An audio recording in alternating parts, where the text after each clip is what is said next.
വയനാട് മേപ്പാടി താഞ്ഞിലോട് വന്യമൃഗ ശല്യത്തിനെതിരെ സമരം ചെയ്ത നാട്ടുകാർക്ക് നേരെ പോലീസ് നടപടി. നാട്ടുകാർക്കെതിരെ പോലീസ് ലാത്തി വീശി സമരപ്പന്തലും പൊളിച്ചു നീക്കി.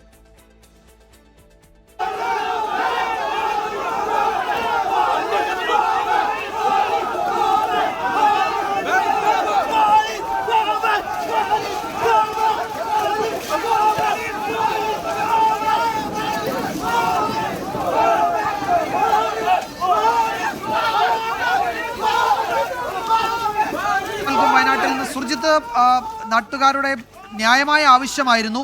അതെങ്ങനെയാണ് ഒരു സംഘർഷത്തിലേക്ക്, ഒരു ലാത്തി വീശലിലേക്കൊക്കെ കലാശിച്ചത്? വലിയ പ്രതിഷേധമാണ് ഉയർന്നത്. പ്രതിഷേധം എന്ന് പറയുമ്പോൾ അത് കനത്ത രീതിയിൽ വലിയ പ്രതിഷേധം ഉയരുന്ന ഒരു സാഹചര്യമുണ്ടായി. ഇപ്പോൾ സംഘർഷാവസ്ഥയ്ക്കായതുകൊണ്ട് 6 പേരെ പോലീസ് അറസ്റ്റ് ചെയ്ത് 9 പേരെ പോലീസ് അറസ്റ്റ് ചെയ്ത് ഇവിടുന്ന് നീക്കിയിട്ടുണ്ട്. മാത്രമല്ല ചില ആളുകൾക്ക് പരിക്കുമുണ്ട്, അതായത് ഇതുമായി ബന്ധപ്പെട്ട പരിക്കുമുണ്ട്. ഒരു പോലീസ് ഉദ്യോഗസ്ഥനും പരിക്കുണ്ടെന്നുള്ളതാണ് വിവരം. MLA ടി സിദ്ദിഖ് നമ്മോടൊപ്പം ചേരുകയാണ്. വലിയ വളരെ സമാധാനപരമായിട്ടുള്ള സമരത്തിലായിരുന്നു. രാവിലെ മുതൽ സമരത്തിലായിരുന്നു. ഇന്നലെ കഴിഞ്ഞ കുറച്ച് ദിവസമായിട്ട് ജോലിക്ക് പോകാൻ പറ്റുന്നില്ല, സ്കൂളിലും മദ്രസയിലും പോകാൻ പറ്റുന്നില്ല, ഇവർക്ക് ജോലിക്ക് പോകാനും അങ്ങനെ വല്ലാത്ത സാഹചര്യമാണ്. അപ്പൊ അതുകൊണ്ട് ജനം തെരുവിലിറങ്ങി. ഇങ്ങനെ എല്ലായിടത്തും പ്രശ്നം ഉണ്ടാകാറുണ്ട്, പക്ഷെ ഒരിടത്തും പോലീസ് ആക്രമണം നടത്താറില്ല. ഇവിടെ 2 പോലീസ് ഉദ്യോഗസ്ഥന്മാർ, ഇവിടുത്തെ SHO അല്ല, മേപ്പാടി SHO അല്ല, 2 പോലീസ് ഉദ്യോഗസ്ഥന്മാർ വന്ന് ധിക്കാരപരമായി ഇവർ ആക്രോശം നടത്തി ഇവരങ്ങ് ആക്രമിക്കുകയാണ്. അങ്ങനെ അക്രമം നടത്തിയിട്ട് ഈ ജനങ്ങളെ അടിച്ചമർത്താൻ പറ്റുമോ? സ്വന്തം ജീവന് വേണ്ടി പൊരുതുന്ന ആളുകളല്ലേ. അതുകൊണ്ട് അറസ്റ്റ് ചെയ്തവരെ വിടണം. പരിക്ക് പറ്റാൻ ഇടവന്ന വിഷയത്തിൽ പോലീസ് അന്വേഷണം നടത്തണം. SP വിളിച്ചിട്ടുണ്ട്, DGPക്കും മുഖ്യമന്ത്രിക്കും കാര്യം വ്യക്തമാക്കിയുണ്ടായി. DFO അജിത് കെ രാമൻ ഇവിടെ എത്തിയിട്ടുണ്ട്. അദ്ദേഹം നേരത്തെ തന്നെ ഇവിടേക്ക് എത്തിയിരുന്നു. ഇതുമായി ബന്ധപ്പെട്ട നടപടിക്രമങ്ങൾ DFO തന്നെ വിശദീകരിക്കും. സാർ, എന്ത് തരത്തിലുള്ള നടപടിയാണ് നമ്മൾ സ്വീകരിക്കാൻ വേണ്ടി പോകുന്നത്? നിലവിൽ ഇവിടെ ഒരു സ്പെഷ്യൽ ഡ്രൈവിന്റെ ഭാഗമായിട്ട് ഒരു 30 അംഗ ടീമിനെ വിന്യസിച്ചു. മുണ്ടക്കൈ ഫോറസ്റ്റ് സ്റ്റേഷനിലെ ജീവനക്കാർ, കർപ്പൂരക്കാട് വൈത്തിരി ഫോറസ്റ്റ് സ്റ്റേഷനിലുള്ള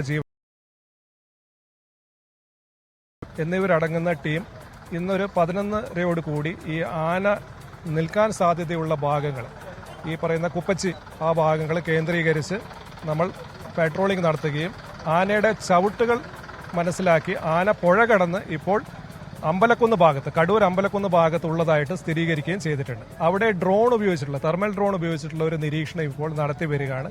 കൂടാതെ ഒരു സ്പെഷ്യൽ ടീമിനെ ഇന്നിവിടെ വിന്യസിക്കുന്നതായിരിക്കും ഈ പറയുന്ന നൈറ്റ് പെട്രോളിങ്ങിന്റെ ഭാഗമായിട്ട്.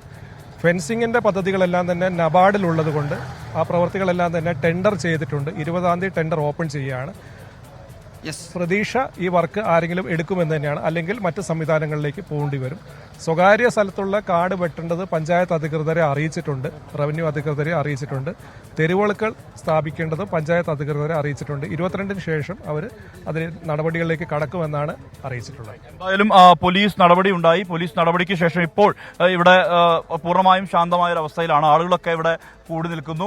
അതൊഴിച്ചാൽ മറ്റാ സംഘർഷാവസ്ഥയ്ക്ക്, നേരത്തെ ഉണ്ടായ സംഘർഷാവസ്ഥയ്ക്ക് പൂർണ്ണമായ തോതിലുള്ള അയവ് വന്നിട്ടുണ്ട്. ഇന്ന് രാവിലെ നമ്മൾ ഇവിടേക്ക് എത്തുമ്പോൾ വളരെ സമാധാനപരമായി തന്നെ സമരം മുന്നോട്ട് പോവുകയായിരുന്നു. ഓരോ ഘട്ടത്തിലും സമാധാനപരമായ രീതിയിൽ തന്നെയാണ് സമരം മുന്നോട്ട് പോയിരുന്നത്. പക്ഷേ ഇതിനിടയിലാണ് പോലീസ് നടപടി ഉണ്ടായത്. ഈ റോഡിൽ ടാർപോൾ